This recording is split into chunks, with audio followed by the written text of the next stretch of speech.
Martes de la novena semana del tiempo ordinario. Conociendo a Jesucristo por el Evangelio.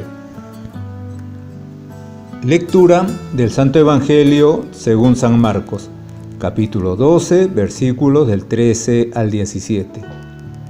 En aquel tiempo mandaron a Jesús unos fariseos y partidarios de Herodes para casarlo con una pregunta. Se acercaron y le dijeron: Maestro, sabemos que eres sincero y que no te importa de nadie, porque no te fijas en apariencias, sino que enseñas el camino de Dios sinceramente. ¿Es lícito pagar impuesto al César o no? ¿Pagamos o no pagamos? Jesús, viendo su hipocresía, les replicó: ¿Por qué intentan cogerme?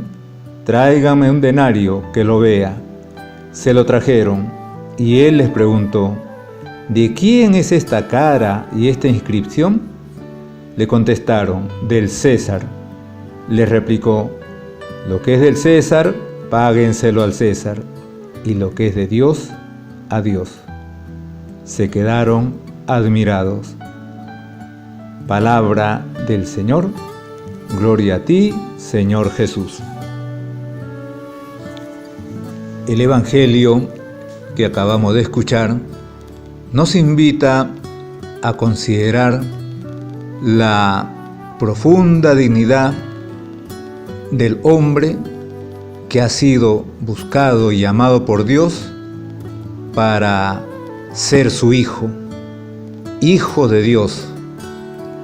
El hombre pertenece totalmente a Dios. Jesucristo, en la respuesta que da a los fariseos y herodianos, aunque no se lo habían pedido, da una respuesta que supera ampliamente la petición de estas personas que, aunque entre ellos eran enemigos, herodianos y fariseos, sin embargo, para hacer el mal, para querer hacer caer en una trampa a nuestro Señor Jesucristo, se unieron, se juntaron. Jesucristo, les decía, supera ampliamente la respuesta que ellos pedían. Fariseos y herodianos se unen para conspirar contra Jesús. Los herodianos eran los partidarios de la política de Herodes. Veían de buen agrado la dominación romana y en materia religiosa compartían las ideas materialistas de los saduceos, no aceptar nada sobrenatural, ni resurrección, ni ángeles, por ejemplo. Los fariseos, en cambio, eran celosos cumplidores de la ley, por lo tanto eran antirromanos. Consideraban el mandato, el régimen de Herodes y de sus sucesores como una usurpación. Por lo tanto, fíjense cómo había una gran diferencia entre ellos, una diferencia radical.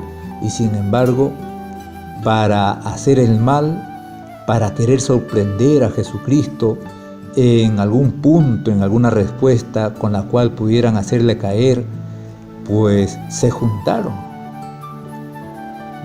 Porque si el Señor contestaba que era lícito pagar tributo al César, los fariseos podían desacreditarle frente al pueblo, podrían achacarle, acusarle que pensaba con mentalidad nacionalista. En cambio, si contestaba que no era lícito pagar el tributo al César, los herodianos podían denunciarle frente a la autoridad romana. Pensaban que habían puesto a Jesucristo entre la espada y la pared y que no tendría otra oportunidad que decir sí o decir no.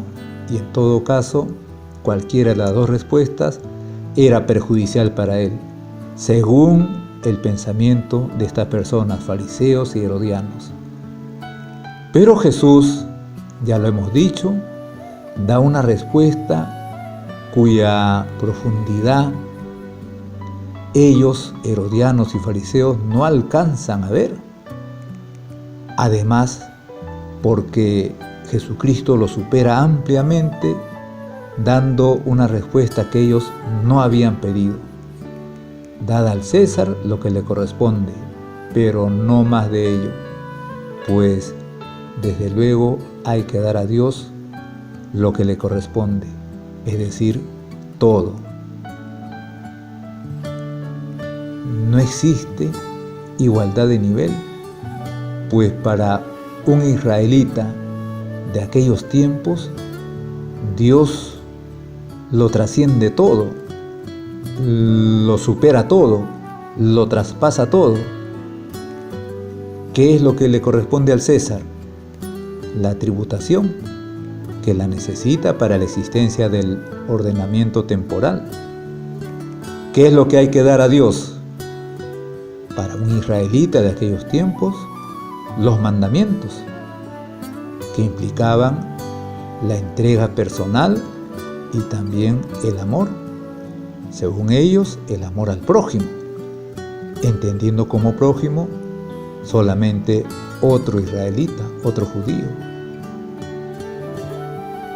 Evidentemente, la respuesta de Jesús supera el horizonte humano que le habían planteado sus tentadores. La respuesta de Jesús está por encima del sí y del no que querían arrancarle. La doctrina de nuestro Señor Jesucristo trasciende, supera, traspasa cualquier planteamiento político. Y si los fieles, en ejercicio de su libertad, eligen una determinada solución para los asuntos de carácter temporal, un documento del Magisterio de la Iglesia, que forma parte del Concilio Vaticano II, ese documento dice: recuerden que en tales casos a nadie le está permitido reivindicar en exclusiva la autoridad de la Iglesia a favor de su opinión. Jesús, con estas palabras, reconoció el poder civil y sus derechos. Dad al César lo que es del César. Pero cuando dice, y a Dios lo que es de Dios, nuestro Señor avisa claramente que deben respetarse los derechos superiores de Dios.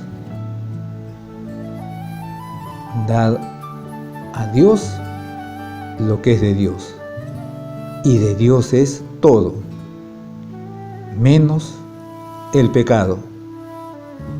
Y por eso empezábamos diciendo que a Dios lo debemos todo y a Él se lo entregamos.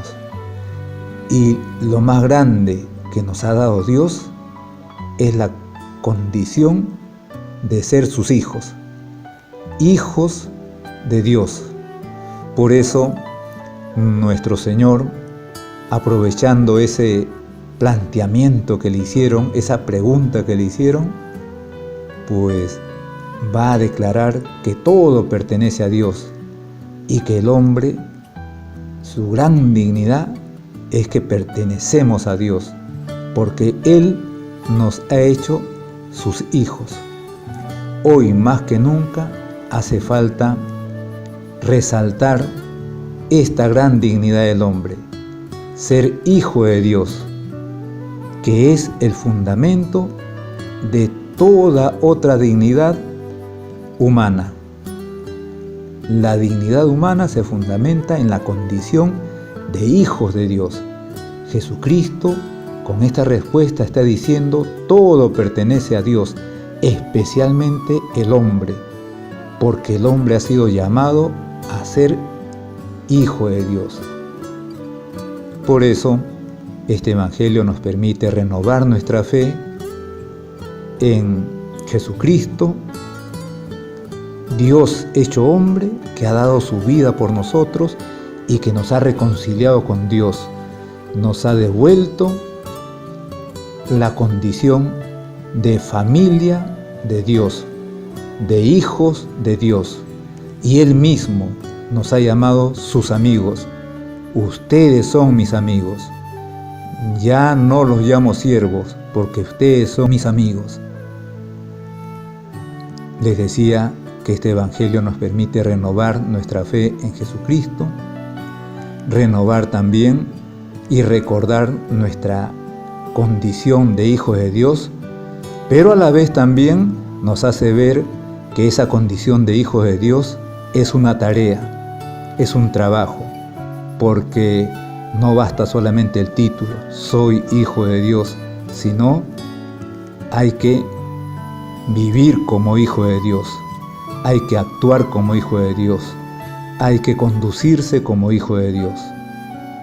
Le pedimos a la Virgen Santísima, Madre de Dios y Madre nuestra, que siempre tengamos presente esa condición.